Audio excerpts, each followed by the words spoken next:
TTD కీలక నిర్ణయం తీసుకుంది. తెలంగాణ ప్రజా ప్రతినిధుల సిఫార్సు లేఖలిక ఆన్లైన్లోనే స్వీకరించాలని నిర్ణయించారు. ఇందుకోసం ప్రత్యేక పోర్టల్ సిద్ధం చేస్తున్నారు. అయితే బ్రేక్ దర్శనాల కోసం వస్తున్న లేఖలు ఒత్తిడి కారణంగా సాధారణ భక్తులకు దర్శనం ఆలస్యమవుతోందని అధికారులు భావిస్తున్నారు. దీంతో సిఫార్సు లేఖలను పరిమితం చేయాలని డిసైడ్ అయ్యారు. అందులో భాగంగా తెలంగాణ ప్రజాప్రతినిధుల సిఫార్సు లేఖలను ఇక నుంచి ఆన్లైన్ పోర్టల్ ద్వారా మాత్రమే స్వీకరించాలని టీటీడీ నిర్ణయించింది. దీంతో ఇక నుంచి తెలంగాణకు చెందిన మంత్రులు, ఎంపీలు, ఎమ్మెల్యేలు, ఎమ్మెల్సీలు పంపే సిఫార్సు లేఖలను ఆన్లైన్ ద్వారా పంపాల్సి ఉంటుంది. శ్రీవారి దర్శనానికి వచ్చే భక్తులకు కల్పించే సౌకర్యాలు సంతృప్తికరంగా ఉండేలా చర్యలు తీసుకోవాలని అధికారులను ఆదేశించారు. సర్వదర్శనం, ప్రత్యేక ప్రవేశ దర్శనం క్యూలైన్లలో భక్తులకు అందుతున్న అన్నప్రసాదాలు, పాలు, తాగునీరు పంపిణీలో భక్తుల నుండి ఎప్పటికప్పుడు సమాచారాన్ని సేకరించి సమగ్ర విశ్లేషణాత్మక నివేదిక రూపొందించాలన్నారు.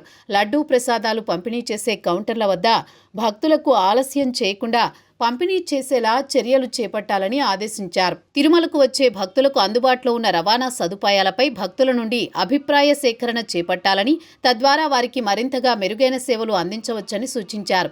తిరుమలలో రాత్రి వేళల్లో భక్తులకు ఇబ్బందులు లేకుండా ఉచిత బస్సుల సంఖ్యను పెంచాలని సూచించారు. తిరుమలలో పలు ప్రాంతాలు, కాటేజీలలో పరిశుభ్రతను పెంచేందుకు సిబ్బందికి ప్రత్యేకంగా ఒక యాప్ను రూపొందించి ఈ యాప్పై అవగాహన కల్పించి తద్వారా వచ్చే ఫిర్యాదుల ద్వారా సమస్యలను పరిష్కరించి పరిసరాలు మరింత పరిశుభ్రంగా ఉండేలా చర్యలు తీసుకోవాలని అధికారులకు సూచించారు. భక్తులు టీటీడీ వసతి గదులను ఎన్ని గంటలకు ఖాళీ చేస్తున్నారు, తిరిగి ఎన్ని గంటలకు గదులను భక్తులకు కేటాయిస్తున్నారనే సమగ్ర సమాచారం తెలిసేలా సిబ్బందికి యాప్ రూపొందించి సదరు యాప్పై అవగాహన కల్పించి భక్తులకు గదుల కేటాయింపులో ఆలస్యం చేయకుండా కేటాయించాలని స్పష్టం చేశారు. తిరుపతిలో భక్తులు తమ లగేజీని డిపాజిట్ చేసిన తర్వాత తిరుమలకు సకాలంలో లగేజీని చేర్చి భక్తులకు అందజేసేలా చర్యలు చేపట్టాలన్నారు. శ్రీవారి దర్శనం, వసతి సదుపాయాలు, అన్న ప్రసాదాలు, క్యూలైన్లలో సదుపాయాలు, కళ్యాణ కట్ట, రవాణా, విజిలెన్స్, పారిశుద్ధ్యం వంటి అంశాలపైన ఈవో కీలక ఆదేశాలు ఇచ్చారు.